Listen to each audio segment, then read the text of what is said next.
Hello दोस्तों, स्वागत है आपका मेरे चैनल में। तो ये रविवार का ही क्लिप है। तो शनिवार के दिन मैं आई थी मायके। तो आई थी मेरे भाई को देखने के लिए। उनको कुछ सर्जरी पैर में हुई थी, तो इस तरीके से तो बस इस की ही वीडियो रविवार के दिन की है। तो मेरी आने के बाद मेरा थोड़ा सा सर्दी जुकाम हो गया ना, तो वही शोर नहीं हो पाया, तो इसके लिए मैं आज डाल रही हूँ ये वाली वीडियो। तो रविवार के दिन की सुबह है।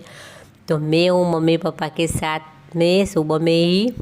तो ये टेबल पर कुछ किताबें रखी हुई थी और साथ में लैपटॉप भी था। तो बस मैं खड़ी देख रही थी और बातें भी चल रही थी। और सामने ही मेरे बड़ी माँ बैठे हुए थे, तो बातें ही चल रही थी। तो बस इस तरीके से चलता था। और मैं शनिवार के दिन शाम को आई थी 4 बजे। और मेरे भाई को जाना था, कहीं जाना पड़ा अचानक से, नौकरी से बुलाया गया उनको। तो बस चले गए। तो वो तो घर पर ही नहीं थे, शाम पर लेट ही आएंगे, रात को 7 बजे आए थे। तो बस ये मेरे भाई को कुछ सर्जरी हुई थी पैर पर, तो मैं इसलिए ही आई हुई थी देखने के लिए। तो दिवाली के पहले की बात थी, तब उनको खेत में से कुछ लकड़ी पैर में चुभ गई थी, कांटा बोलते हैं ना, इस तरीके से फसल कटी हुई थी और खेत में गए थे। तो चलते समय चप्पल के अंदर ही घुस गई थी। तो ऐसा सोचा कि निकल गया है, तो कुछ हाथ की दवाइयाँ वगैरह की, पर कुछ फ़र्क नहीं पड़ा। और दर्द तो होता ही था चलने के टाइम पर, कुछ ध्यान नहीं दिया। घर वाले बोलते रहे कि कुछ चेकअप वगैरह करवा लो, पर कुछ के ऐसे ठीक हो जाएगा ठीक हो जाएगा, पर ज़्यादा कुछ 3-4 महीने हो गए और ध्यान नहीं दिया, तो ज़्यादा ही हो गया और ज़्यादा दर्द होने लगा। तो हॉस्पिटल गए तो दिखाए, तो डॉक्टर ने बोला कि कुछ सर्जरी करनी पड़ेगी और इससे कुछ ज़्यादा ही अंदर से काटने के बाद 2 टाँके भी लगे। तो 1 हफ्ता के लिए आराम के लिए बोला था। और एक छोटी सी लापरवाही की उन्होंने और बड़ी मुसीबत ऐसे मुंह मोड़ ली। तो हफ्ता आराम करने के लिए बोला है। और ये दर्द हमेशा इनके साथ रहेगा, चलेंगे ना तो ठीक तो हो जाएगा, पर कभी कभी ऐसा आएगा, ज़्यादा लोड पड़ेगा ना बढ़ेगा, तो दर्द तो होगा ही पैर में। तो ठीक तो अच्छे से नहीं हो जाएगा। कुछ ऐसे दर्द होते हैं ना, वो ठीक नहीं होते, कुछ ना कुछ थोड़े तो हमें परेशान करते ही। तो थोड़ी छोटी सी लापरवाही की बस ज़्यादा ही कुछ हो जब गई और ज़्यादा ही मुसीबत मुंह मोड़ ली इस तरीके से। तो ऐसी लापरवाही कभी ही हमें करनी नहीं चाहिए। तो बस इसके बाद ये रविवार के दिन 11 बजे के बाद मैं गई थी मेरी बड़ी माँ के घर पे।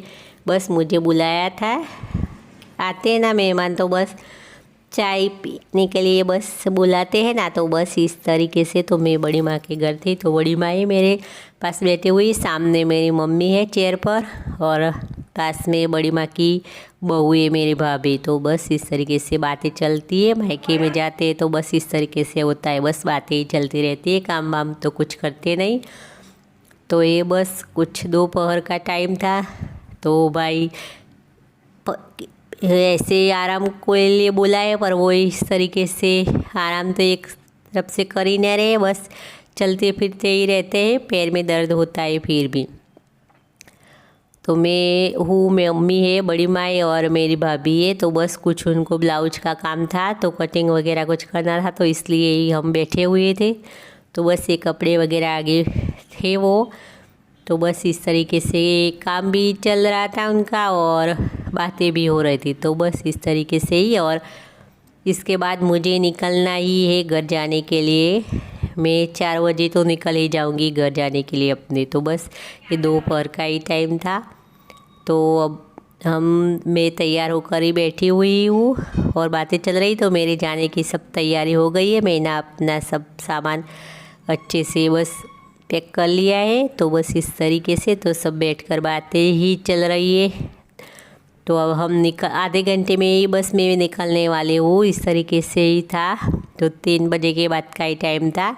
और ये बाजू में ही भाभी बना रहे हैं हम सब के लिए चाय। तो बस चाय पीने के बाद हम तुरंत ही निकल जाएंगे, 4 बजे बस थी। तो बस इस तरीके से तो शनिवार के दिन में गई और रविवार के दिन एक नाइट रुक कर निकल भी गए और हम बस पे बैठ गए हैं और घर के लिए निकल गए थे। तो मैं और मेरे 2 बच्चे तो बस एक दिन के लिए गए और घर पर आ भी गए। तो बस मैं अपने घर तो ये आ ही गई हूँ और आके ही बस फ़ोन में थोड़ा सा चार्जिंग कम था, तो बस में बैटरी कम थी तो लगाने के लिए चार्जर निकाल रही थी, साथ में ले गए थे। तो बस एक दिन के लिए मायके गए और जाके आ ही गए। तो बस आज के लिए इतना, मिलते हैं अगले व्लॉग में।